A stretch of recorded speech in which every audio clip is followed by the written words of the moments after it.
podías opinar, tú podías cuestionar, pero invariablemente llegaba la pregunta o de mi papá o de mi mamá, que decía, qué interesante, ¿por qué dices eso?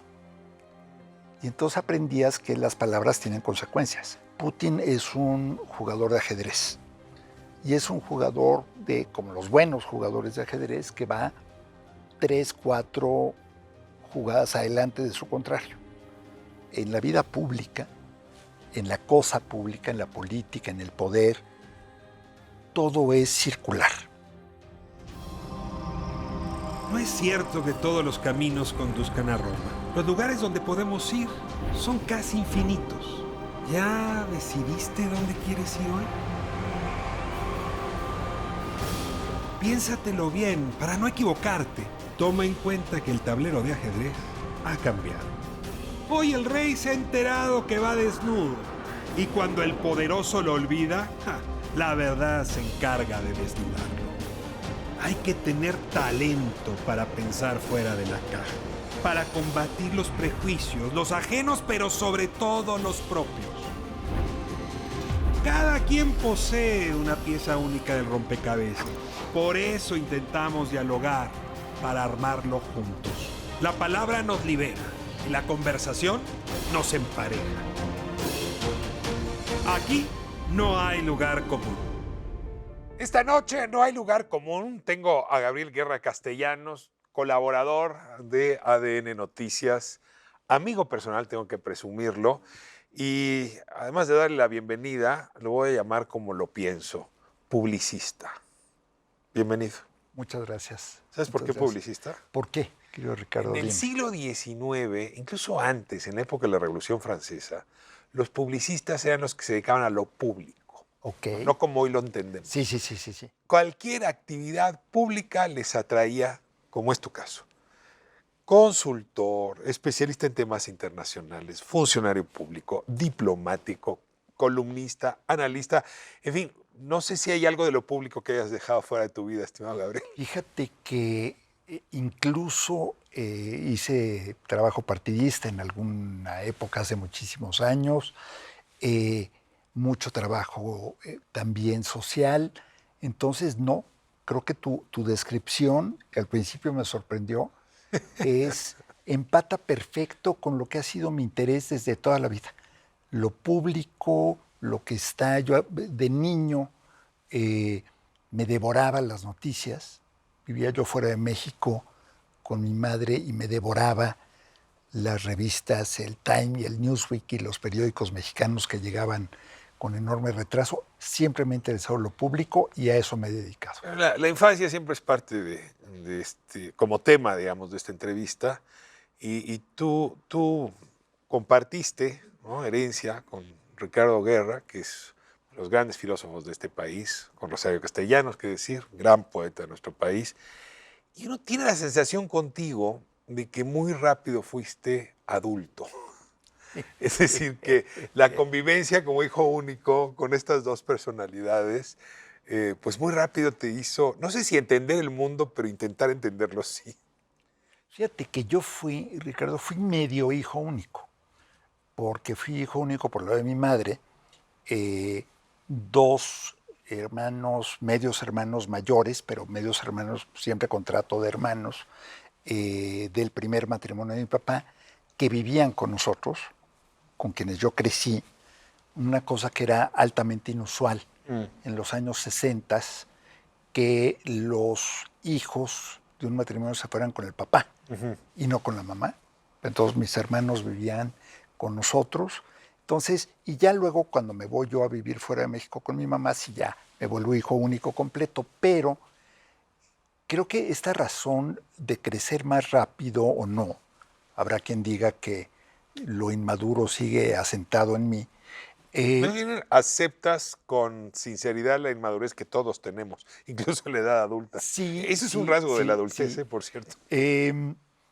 Pero creo que tenía más que ver con una costumbre de mis padres, que era sentar a los niños a la mesa de los adultos. Siempre nos sentábamos en la mesa de los grandes, se valía hablar, se valía preguntar, se valía opinar,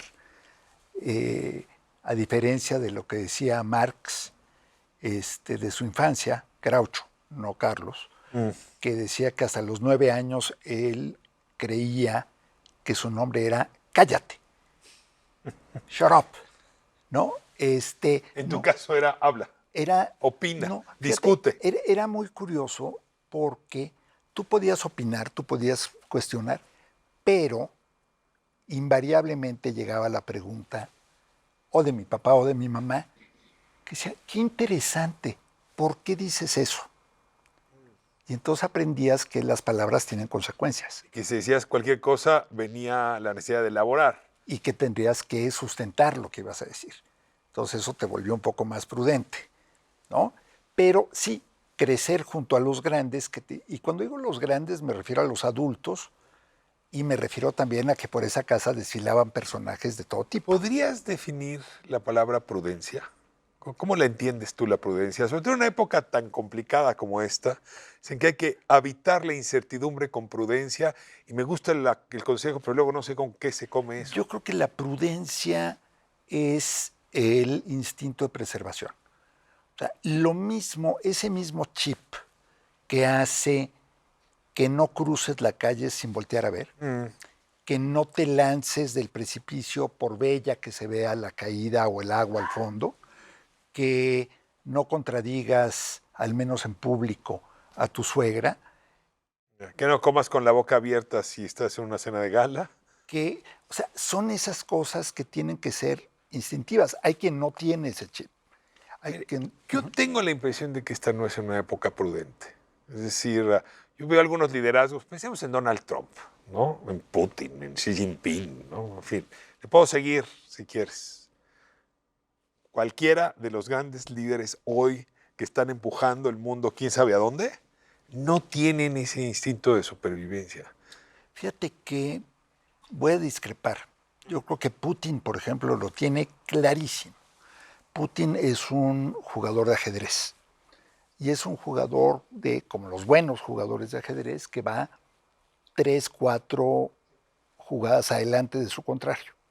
O sea, él, en el momento que mueve el peón, que mueve el alfil, que mueve el caballo que entra a Ucrania, ya está pensando en la respuesta y en la que luego él va a dar, y ya calculó todas las variables, y por eso ha salido relativamente indemne de lo que se pensaba o se creía que podía ser desastroso para Rusia. A ver, bueno, ahora regreso a la respuesta que necesito para esa pregunta, pero tú viviste en Rusia. Yo fuiste viví en funcionario la Unión Soviética. público en la Unión Soviética, estuviste en la Embajada Mexicana en la Unión Fui Soviética. diplomático mexicano. O sea, sí. sabes de lo que estás diciendo con respecto a Rusia. Fui diplomático mexicano en la Unión Soviética, era yo el agregado cultural en la embajada. Y Esto es en la época de Gorbachov. de Gorbachov. O sea, es la caída, digamos. Yo estoy ahí, llego en el 88, la cúspide de la fama, de la popularidad, la aclamación internacional de Gorbachov, el repudio interno, pero la aclamación internacional. Y estoy ahí 2 años y me voy exactamente 1 año antes del golpe de Yeltsin, que llevaría a la extinción de la Unión Soviética. Y te voy a contar una anécdota que pinta perfecto lo que te estaba diciendo. Un día, Sabrina, mi esposa, y yo contratamos una mudanza.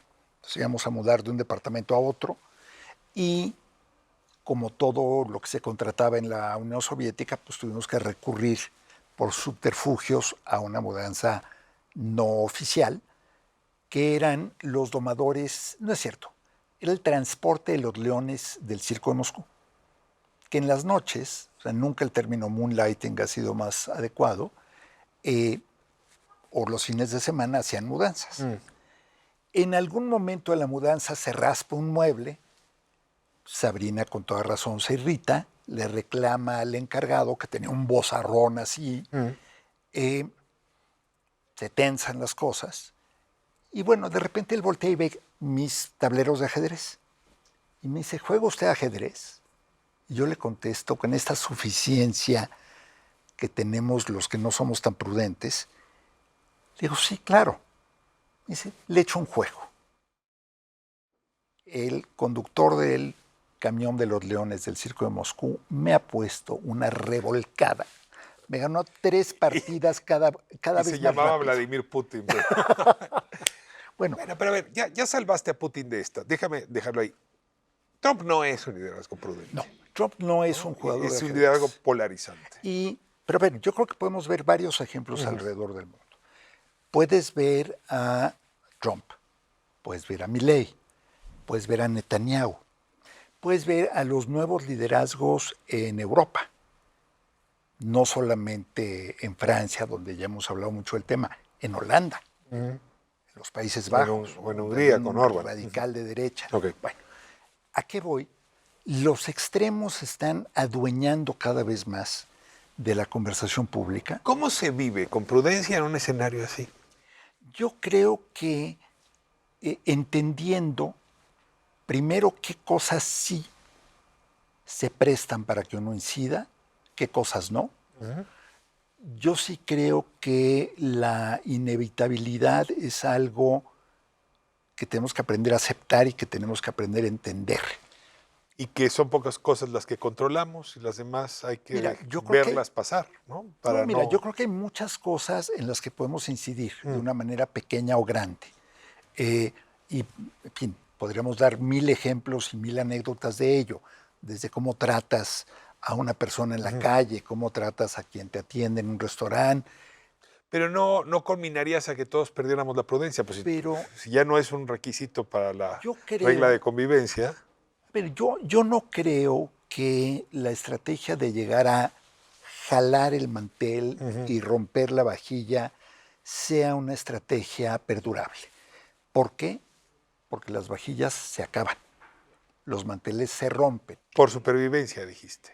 Entonces, por supervivencia, pero es el sentido elemental, de nuevo, es un instinto que o tienes o no desarrollado, que hace que aprendas a navegar. Mira, yo de niño, yo viví varias veces, muchas veces, me ha tocado vivir fuera de mi país, fuera de México, pero 3 veces como menor de edad.